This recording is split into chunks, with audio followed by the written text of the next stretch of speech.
तो कमलनाथ बीजेपी पर निशाना साध रहे हैं कि अपनी चिंता करें बजाय हमारे। और लाखन सिंह ने क्या कुछ कहा है इस पूरे मसले पर, यह भी सुन लेते हैं। यह प्रक्रिया राज्यसभा सदस्य के लिए शुरू हुई थी तब कांग्रेस की संख्या बल अलग थी।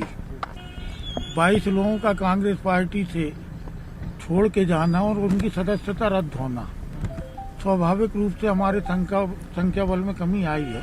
लेकिन हमने ये प्रक्रिया के पहले माननीय बरैया जी को अपना प्रत्याशी तय कर लिया था और उसी समय से तय था कि हमारी प्रथम वरीयता क्या है और द्वितीय वरीयता क्या है। जहाँ तक भारतीय जनता पार्टी का सवाल है तो भारतीय जनता पार्टी के लोगों को ये सोचना चाहिए कि जब उनके पास 107 की संख्या बल है तो यदि इतने ही दलित प्रेम है तो बाकी भाजपा, सपा और निर्दलीय को क्यों अपनी तरफ खींचते हैं, वो बरैया को वोट डलवा दें। उधर कांग्रेस ने शाम को फिर विधायक दल की बैठक बुलाई है। शाम 5 बजे कमलनाथ के निवास पर कांग्रेस विधायक दल की बैठक होगी। राज्यसभा के बाद उपचुनाव की रणनीति पर माना जा रहा है कि इस विधायक दल की बैठक में चर्चा होगी। प्रदेश कांग्रेस प्रभारी मुकुल वासनिक भी बैठक में शामिल होंगे। तो ये बड़ी खबर है इस वक्त कांग्रेस खेमे से। आपको बता दें कि कांग्रेस ने शाम को एक बार फिर से विधायक दल की बैठक बुलाई है। शाम 5 बजे ये बैठक कमलनाथ के आवास पर आयोजित होगी। राज्यसभा के बाद अब फोकस में उपचुनाव होगा। 24 विधानसभा सीटों पर उपचुनाव होना है और उपचुनाव की रणनीति पर माना जा रहा है कि इस विधायक दल की बैठक में चर्चा होगी। प्रदेश कांग्रेस प्रभारी मुकुल वासनिक भी बैठक में शामिल होंगे। तो आपको बता दें हाल ही में मुकुल वासनिक को कांग्रेस प्रभारी बनाया गया है। मध्य प्रदेश कांग्रेस का प्रभारी वो बनाए गए और उसके बाद लगातार वो रणनीतियां बना रहे हैं अलग अलग मसलों पर। और अब जो विधायक दल की बैठक होने जा रही है उसमें मुकुल वासनिक भी शामिल होंगे। पूर्व मुख्यमंत्री और पीसीसी चीफ कमलनाथ के आवास पर ये कांग्रेस विधायक दल की बैठक आयोजित होने जा रही है। राज्यसभा चुनाव के बाद अब फोकस में उपचुनाव होगा। 24 विधानसभा सीटें बेहद महत्वपूर्ण हैं इस लिहाज से कि इन पर हार जीत से साफ होगा कि सरकार किसकी रहेगी। अनुराग श्रीवास्तव हमारे साथ जुड़ गए हैं और जानकारी के साथ भोपाल से। अनुराग, फिर विधायक दल की बैठक होने जा रही है कांग्रेस की। मुकुल वासनिक भी बताया जा रहा है कि बैठक में मौजूद रहेंगे। अब स्वाभाविक है कि फोकस में उपचुनाव ही होगा।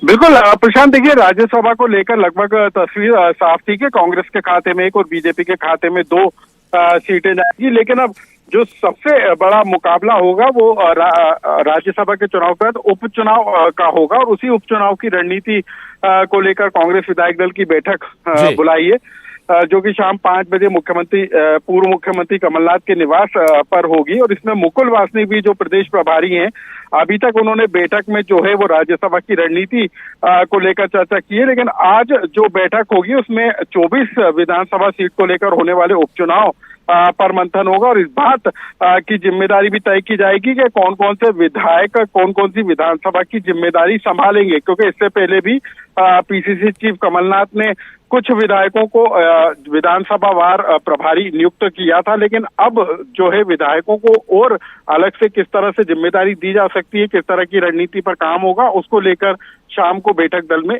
मंथन होगा। जी बिल्कुल अनुराग, नामों पर भी विचार चल रहा है। क्या अब ऐसी खबरें भी आई थी कि अपने स्तर पर संगठन सर्वे भी करवा रहा है कई नामों पर?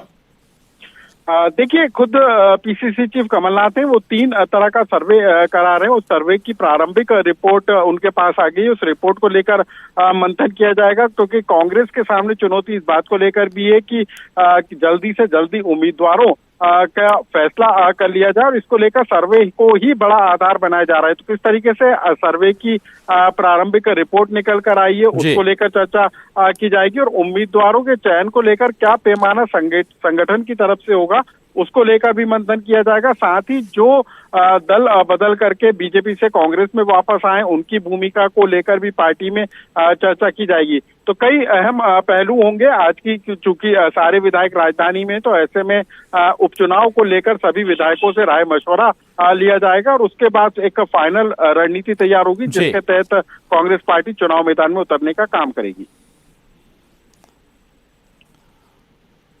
बिल्कुल अनुराग, आप जिक्र कर रहे थे उन नेताओं का जो पार्टी में वापस आए हैं, कुछ समय पहले छोड़कर चले गए थे। उनको लेकर जरूर विरोधाभास पार्टी के अंदर नजर आ रहा है। कई सीनियर लीडर तक उनका विरोध कर चुके हैं। ऐसे में चुनौतियां तो होंगी पार्टी के अंदर। देखिए, बिल्कुल जो बीजेपी के बाद कांग्रेस के पाले में आए हैं, चौधरी राकेश सिंह समेत कई ऐसे नाम हैं जिसको लेकर पार्टी के अंदर कई बार विवाद के हालात और अंतरकला निकलकर सामने आ चुकी है। तो उनकी भूमिका किस तरीके से होगी और पार्टी को किस तरीके से एकजुट रखना है, उन तमाम मुद्दों को लेकर आज की बैठक में मंथन किया जाएगा, क्योंकि काफी महत्वपूर्ण है। चाहे चौधरी राकेश सिंह के द्वारा बयानबाजी की गई हो या फिर ट्विटर पर पोस्ट किया गया हो या फिर दिग्विजय सिंह की तरफ से बयानबाजी की गई हो, अजय सिंह, डॉक्टर गोविंद सिंह, तमाम उन नेताओं के अलग अलग सुर निकलकर जरूर आए थे। तो उपचुनाव से पहले किस तरीके से पार्टी एकजुट दिखे ताकि इस तरह की अंतरकला निकलकर सामने नहीं आए, उन तमाम मुद्दों को लेकर भी आज की बिल्कुल नजर रखिएगा अनुराग। आगे भी आपसे अपडेट लेंगे इस बैठक पर जो बुलाई गई है।